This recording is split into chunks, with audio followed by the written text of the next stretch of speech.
Okay, so we're diving into the age-old question today, right? The one that probably every guy's thought about at some point. Why women lose interest? Yeah, it's a bit of a head scratcher, isn't it? It is, and you brought this book, Why Women Lose Interest in Men. And, it really got me thinking, maybe some of these patterns of attraction go way further back than we think. Oh, absolutely. I mean, we tend to think of attraction as this modern puzzle, but it's really rooted in our evolutionary history?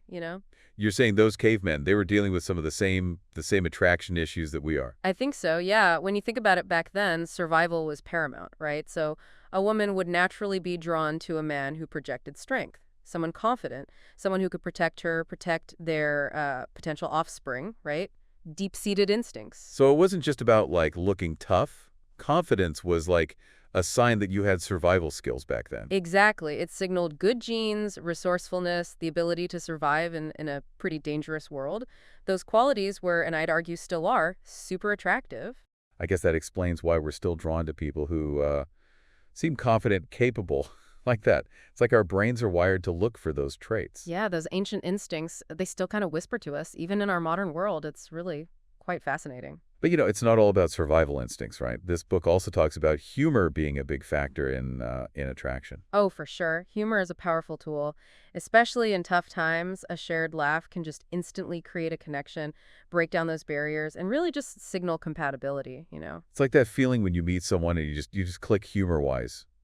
Instant rapport. Yeah. And I bet that sense of humor was important in those early relationships too. Just imagine after a long day of hunting woolly mammoths, a little bit of laughter would be pretty welcome, right? Yeah, I guess even caveman needed to unwind and have a chuckle. So it seems like some of these core elements, confidence, humor, they've been around forever. They really have. But of course, it's not that simple. Attraction's a complex dance? Right. It goes beyond just, looking tough or cracking jokes. So what about those deeper personality traits, the stuff that makes a woman really want to kick around? Well, this is where it gets interesting. Alongside those initial sparks, good character has consistently been a foundation for lasting attraction. Good character, yeah.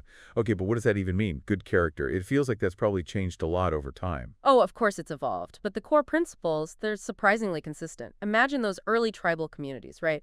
Honesty, loyalty, reliability would have been paramount. Someone who could be trusted, someone who would stand by their tribe, those were valuable traits. So, it was less about charming a date and more about proving you were like a solid member of the tribe. Exactly. Your survival, your community's survival depended on those qualities. And how do you think good character looks in relationships today? I think it translates to authenticity, empathy, kindness, being genuine, treating others with respect, showing emotional intelligence. These qualities are timeless. They're a sign of a good foundation for a healthy relationship. So really, it's about being a decent person, someone who's trustworthy, caring. Those qualities probably shine through no matter what era you're in. Absolutely. And I think that's why they're so enduringly attractive. They signal someone capable of building strong, meaningful connections. Okay, so we've got those sparks, confidence, humor, plus the solid bedrock of good character. But what about shared values? How do those fit in?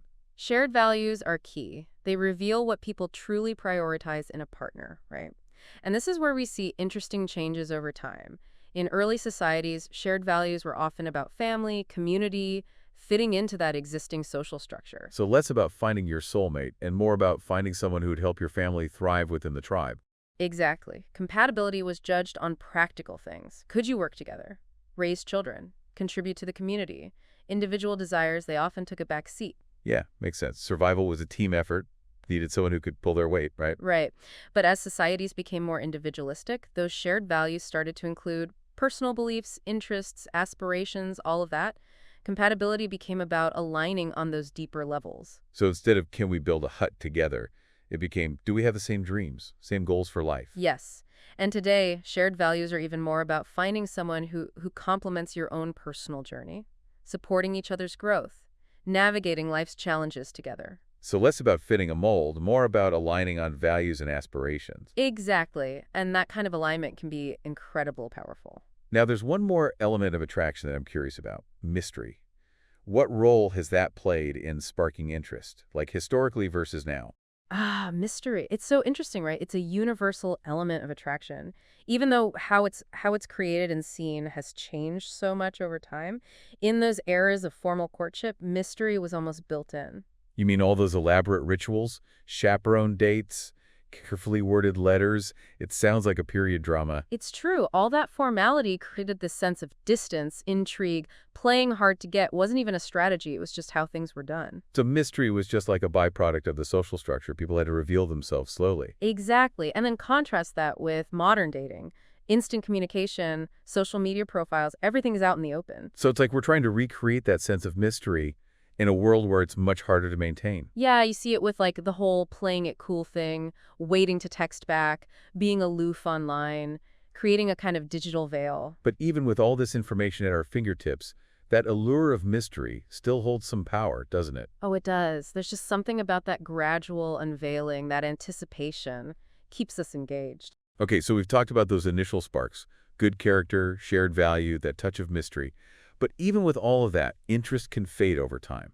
I'm really curious to dig into why that happens and what those common pitfalls are. Yeah, I think that's a great place to pick up next time. We'll dive into those classic turnoffs, the things that can lead to a loss of interest both historically and today.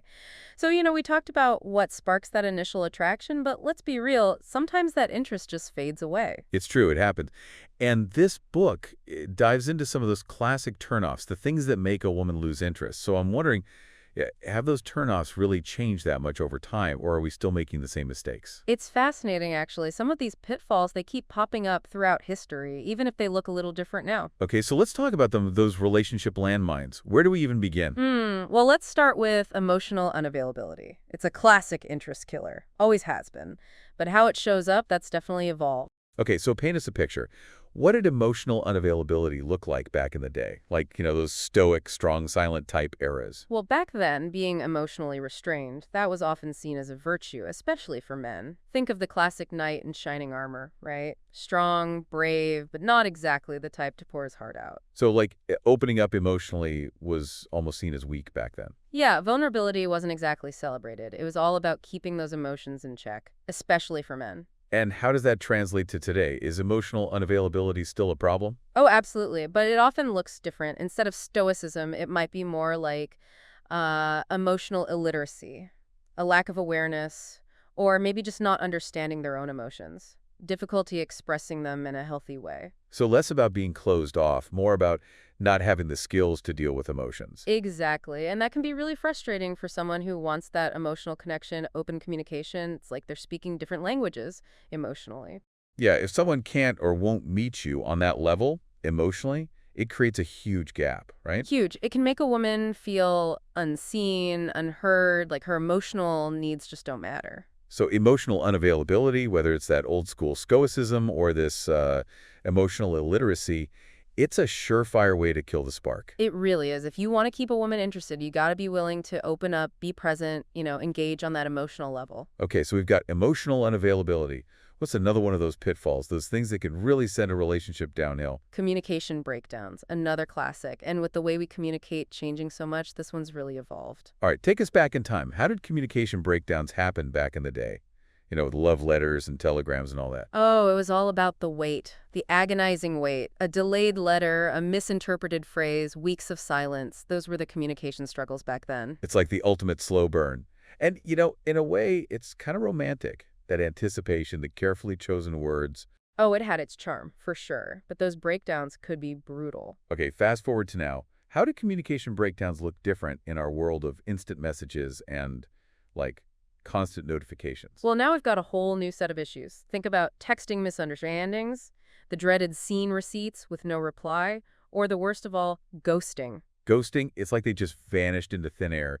Makes you wonder if your message went into a black hole or something. It's rough and so easy to do now. It's like communication has become disposable. Yeah, we've got all these ways to connect instantly, but it feels like we're losing that art of meaningful communication. That's a good point. It's something to be mindful of. Even though the styles have changed, you still need clarity, respect, consistency in how you communicate. That's still crucial. So agonizing silence back then, sudden disappearance now. Either way, communication breakdowns, they can really damage a relationship. Absolutely. It all comes down to feeling heard, seen, respected, right? And when communication breaks down, those things, they just erode. All right, let's switch gears a bit. Let's talk about insecurity and neediness.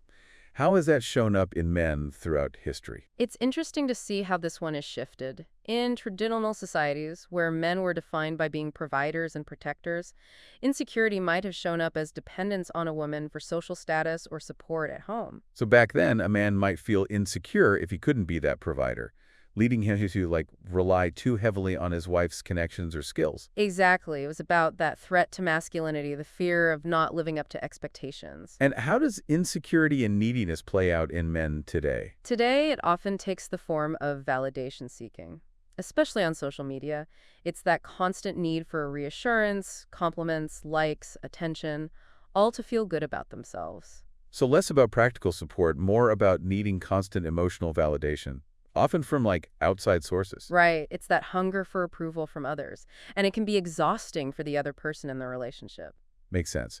If someone's always looking outward for validation, it can make their partner feel like they're not enough. Exactly. It creates this instability in the relationship, like it's always teetering on needing something more, something else. So both historically and now, insecurity and neediness can push people away. Seems like having a strong sense of self-worth is really important. Absolutely. Confidence from within, that's way more attractive, way more sustainable than constantly needing validation from others. All right, let's move on to another turnoff this book talks about. Lack of ambition and drive. How has the idea of ambition changed over time?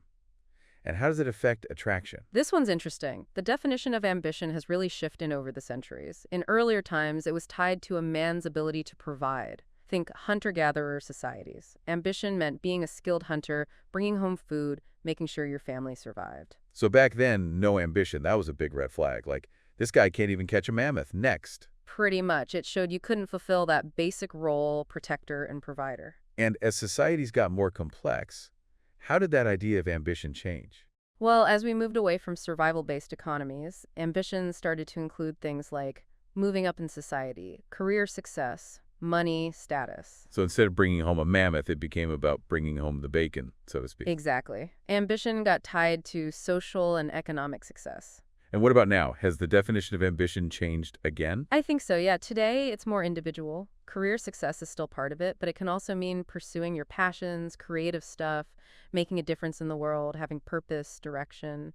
It's about what that looks like for you. So less about fitting some definition of success, more about having that inner drive. Right. And a lack of that drive, that passion, that can be a turnoff. It shows a lack of engagement with life, a kind of passivity that doesn't exactly inspire. Yeah, I could see that. People are drawn to those who are passionate, driven, excited about life. It's about that energy, that sense that someone's actively going after something meaningful.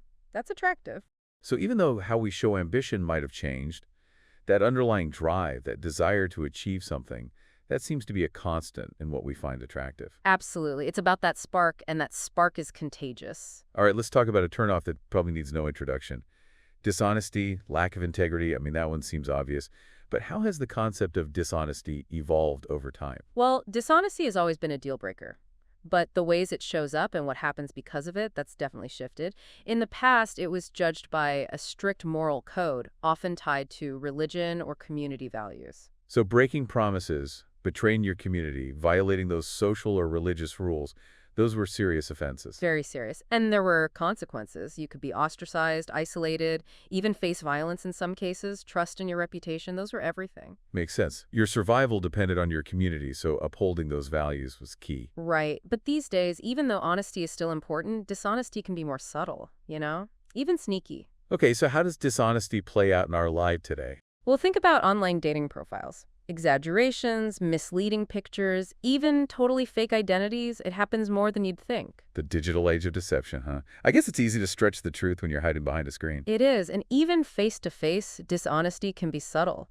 Being vague about your intentions, sending mixed signals, avoiding tough conversations. It's like that saying, honesty might not always be easy, but it's always right. Well said. And I think that's true across the board. Big betrayals or small acts of dishonesty, it erodes the foundation of any relationship. Okay, so we've talked about those individual behaviors, those turnoffs. But relationships aren't just about one person, right? It's the dynamics between people that really matter. Exactly. It's how you interact with each other, the patterns you create together. And those dynamics have changed over time, too. All right, I'm ready to dive into those relationship dynamics. Let's see how they shifted and what we can learn from them. All right, so we've covered those individual qualities, right? The things that can kind of make or break attraction. But let's shift gears a bit. Let's talk about the dynamics between partners. Yeah, I mean, even if you avoid all those classic turnoffs, it's how you interact with each other, right? That can really keep the spark alive or kill it. Absolutely. And it's fascinating to see how these dynamics have evolved over time, how they change. Okay, so let's dive in. What's the first dynamic that comes to mind? Let's talk about taking someone for granted. It's a classic relationship killer, and it's interesting to see how it shows up differently throughout history. Okay, so let's start with, like, traditional relationships, maybe even arranged marriages. How did taking someone for granted play out in those situations? Well, in arranged marriages, where the union was more about duty, social obligation, rather than romantic love, complacency could easily set in.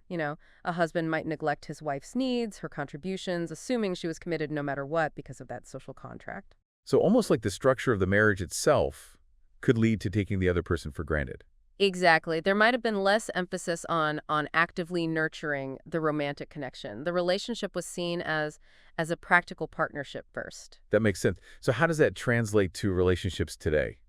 Where choice and romantic love are usually the driving forces. Well, today, taking someone for granted might look like neglecting their emotional needs, not showing appreciation, or assuming your partner will always be there even if you don't put in the effort. So it's less about practical duties and more about neglecting that emotional connection, that appreciation. Right. And I think part of it might come from that choice overload we have in modern dating. The feeling that there are always other options out there, so it's easier to devalue what we have. Yeah, it's like that paradox of choice, isn't it? Too many options can make us less appreciative of what's right in front of us. Exactly. It's something to be mindful of. It's easy to think, well, if this doesn't work, there's always someone else. But that can prevent us from really investing in appreciating the relationships we have. So whether it was the assumed obligation in traditional marriage or the choice overload of today, taking someone for granted, it's a slippery slope. Oh, it is. It breeds resentment, kills the spark. It can really poison the whole relationship. Okay, let's move on to another dynamic that can make or break things. Romance. Or the lack of it, I guess. Ah, romance. It's a fascinating one, because it's been expressed in so many different ways throughout history. In those eras of formal courtship, it was often very structured, very performative. Like those grand gestures you see in old movies. Serenades under balconies, handwritten love letters, all that. Exactly. Romance was a public display, dictated by social customs and expectations. And how has that evolved? I mean, is romance dead? I wouldn't say dead, but it's definitely taken on new forms. Today, it's more individualized, less formal. It might be about thoughtful gestures, quality time, acts of service, just making your partner feel special, appreciated. So it's less about those big gestures and more about those smaller, everyday moments of connection. Right. It's about finding those little ways to nurture the spark, keep that flame burning, even when life gets busy. And I think that could be tough. In our fast-paced, swipe-left culture, we're so bombarded with options, it's hard to slow down and appreciate who's right there with us. I agree. And that's why being intentional about romance is more important now than ever. Making time for each other, even if it's just something small, like cooking dinner together, taking a walk. It's about showing you care, showing you're putting in effort to make the relationship special. Exactly. And that effort, that commitment to keeping the romance alive, that's incredibly attractive. It shows that you value the relationship and the person you're with. All right, let's talk about another dynamic that can create tension in relationships. Unmet needs and expectations. How is the way we handle those needs and expectations, how has that changed? Well, in traditional relationships, those needs and expectations, they were often defined by gender roles, social norms. Men were providers, women managed the household. And unmet needs usually meant you weren't fulfilling those roles. So less room for individual wants and needs, more pressure to conform to what society expected. Right. And those expectations, they weren't always spoken, but everyone knew them. And what about now? Are we better at communicating our needs today? I think there's more emphasis on open communication, negotiation. It's about recognizing that we all have our own needs and expectations and figuring out how to meet them together as partners. So less about fitting into those predefined roles, more about creating a relationship that works for both people. Exactly. But that takes clear communication, honesty, a willingness to compromise. And that's where things can get tricky, right? Sometimes we don't even know what our needs are until they're not being met. That's true. And sometimes we have these unrealistic expectations that can cause friction. It's important to be aware of our own needs, our expectations, and communicate them clearly, respectfully to our partner. So whether it's not fulfilling those traditional roles in the past or not communicating our needs effectively today, unmet needs and expectations, they can create a lot of tension, resentment. They can. It's important to remember relationships are a two-way street. It's about finding that balance, honoring your own needs, but also being considerate of your partner's. Okay, let's talk about another key dynamic, one that's crucial for long-term success: shared growth. How has the idea of growing together in a relationship changed over time? Well, in more traditional societies where social roles were fixed, life paths were more predictable, shared growth often meant, growing within those structures, raising a family, building a life in your community, maintaining social standing. So growing together meant moving through those life stages in sync, right? In sync with each other and with what society expected. Exactly. Stability was a good thing. But things are so different now, right? Everything's changing all the time. So how does shared growth look different in a world like that? It's a great question. Today, shared growth is less about following a set path and more about supporting each other's individual journeys.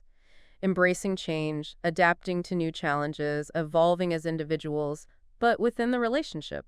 So being open to new experiences, learning new things, supporting each other's growth, even if you're on slightly different paths. Right. It takes flexibility, open-mindedness, a willingness to learn and grow alongside your partner. It's like that saying, the only constant is change. Relationships have to adapt, right? They have to be flexible to thrive in a world that's always changing. I like that analogy. It's about finding that balance, keeping a strong connection, but also allowing space for individual growth. Okay, last dynamic we need to talk about: external pressures.